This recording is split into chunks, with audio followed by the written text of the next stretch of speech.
శపించబడే మొత్తం శాపములు బతుకుతున్నారు. కీర్తన 109వ కీర్తన 109వ కీర్తన 7వ వచనములో దేవుని మాట వినకుండా ఇష్టం వచ్చిన లోకల తిరిగి వాళ్ళు ఏమైపోతారు? వాడు విమర్శలోనికి తేబడినప్పుడు దోషి అని తీర్పు నందును గాక, వాడి ప్రార్థన పాపమగును గాక. వాడు ఒకవేళ దేవునికి ప్రార్థన చేసేది పాపమగును గాక, వారి జీవిత దినములు కొద్దివగును గాక. వారి జీవిత దినాలు దీర్ఘ శాంతం గాని అనేక సంవత్సరాలు బతకకుండా కొద్ది దినాలు అవును గాక. వారి ఉద్యోగమును వేరొకడు తీసుకుని, వాడు చేస్తున్న ఉద్యోగం వేరొకడు తీసుకున్నాడు గాక. వారి బిడ్డలు తండ్రి లేని వారు అవుదురు గాక. వారి బిడ్డలు తండ్రి లేని వాళ్ళు అవుదురు గాక. వారి భార్య విధవరాలగును గాక. వాళ్ళ భార్యగా ఎదురు వాళ్ళను గాక. వారి బిడ్డలు దేశ తిమ్మరులై భిక్షమెత్తుదురు. వాళ్ళ బిడ్డలు దేశ తిమ్మరులై భిక్షమెత్తుకుందురు గాక. పాడుపడిన తమ ఇళ్లకు దూరముగా జీవమును వెతుకుదురు గాక. వారి ఆస్తి అంతయు అప్పుల వారు ఆక్రమించు, ఆక్రమించదు గాక. వారి కష్టాతీతమును పరులు దోచుకుందురు గాక.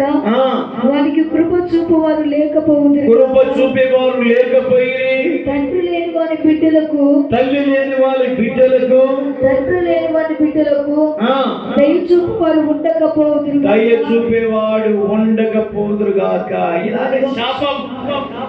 ఎదుగుదలమా దేవుని మాట కాదని ఎవరి వీళ్ళలో పడిపోయి సౌందర్యాన్ని ఆధారం చేసుకొని, డబ్బును ఆధారం చేసుకొని, నేను ఒకవేళ జీవిస్తున్నా కదా, నేను చేసిన పాపాలు నాతోనే ముగిస్తావా, లేకపోతే పిల్లల ఒడు లేస్తాడా దేవుడు అని జ్ఞానము లేకుండా అక్కర సంబంధంగా అన్యాయంగా లోకంలో తిరిగి పాపం చేసిన వాళ్ళ కుటుంబాలు ఇలా శపించబడతాయి.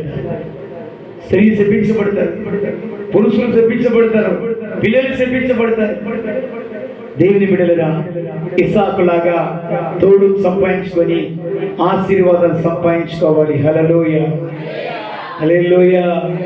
యేసయ్య మరియమ్మలాగా తోడు సంపాదించుకొని ఆశీర్వాదం సంపాదించుకోవాలా.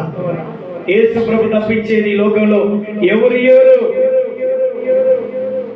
అందుకొరకు కీర్తన కింద 115వ కీర్తన 115వ కీర్తన 115వ కీర్తన 12వ వచనంలో ఏమంటారు అక్కడ చూడు. మమ్మల్ని మరచిపోలేదు, దేవుడు మమ్మల్ని మరచిపోలేదు, ఆయన మమ్మల్ని ఆశీర్వదించును, మమ్మల్ని దేవుడు ఆశీర్వదించును. హల్లెలూయా, హల్లెలూయా. మేము దేవునికి కృతజ్ఞత కలిగి ఉన్నాము, దేవుని ఎల్లరి భయభక్తులు కలిగి ఉన్నాము, దేవుని చిత్తం నెరవేర్చాము, దేవునికి అనుకూలంగా జీవించాం కనుక దేవుడు మమ్మల్ని ఎప్పుడు దినమైన, వారమైన, సంవత్సరమైన, నెలలైనా మమ్మల్ని మరిచిపోడు. హల్లెలూయా, గట్టిగా హల్లెలూయా. అందుకొరకు యేసయ్య గారు ఒక పాట పాడారు. నిన్న నేడు నిరంతరం మారనే మారవు, నా జ్ఞాపకాలలో చెరగని వాడవు. నిన్న నేడు రేపు పడదాం, సరి పడదాం. అర్థం కాదు. నీ జ్ఞాపకాలలో దేవుడు ఉండాలి, దేవుని హృదయంలో నీవు ఉండాలి. హల్లెలూయా, హల్లెలూయా. ఎవరు హృదయాల్లో ఉండాలి? ఇక్కడ అంటున్నాడు, మా దేవుడు మమ్మల్ని మరిచిపోలేదు, మమ్మల్ని ఆశీర్వదించాడు. ఒక్కరినే కాదు, పిల్లల్ని, చిన్నవాళ్ళని, పెద్దవాళ్ళని సియోనులో నుంచి మమ్మల్ని ఆశీర్వదించాడు. హల్లెలూయా. చూడు పాట పాడతాం. యేసయ్య గారు ఎలాగ రాశాడు పాట? నిన్న నేడు నిరంతరం. తప్పకుండా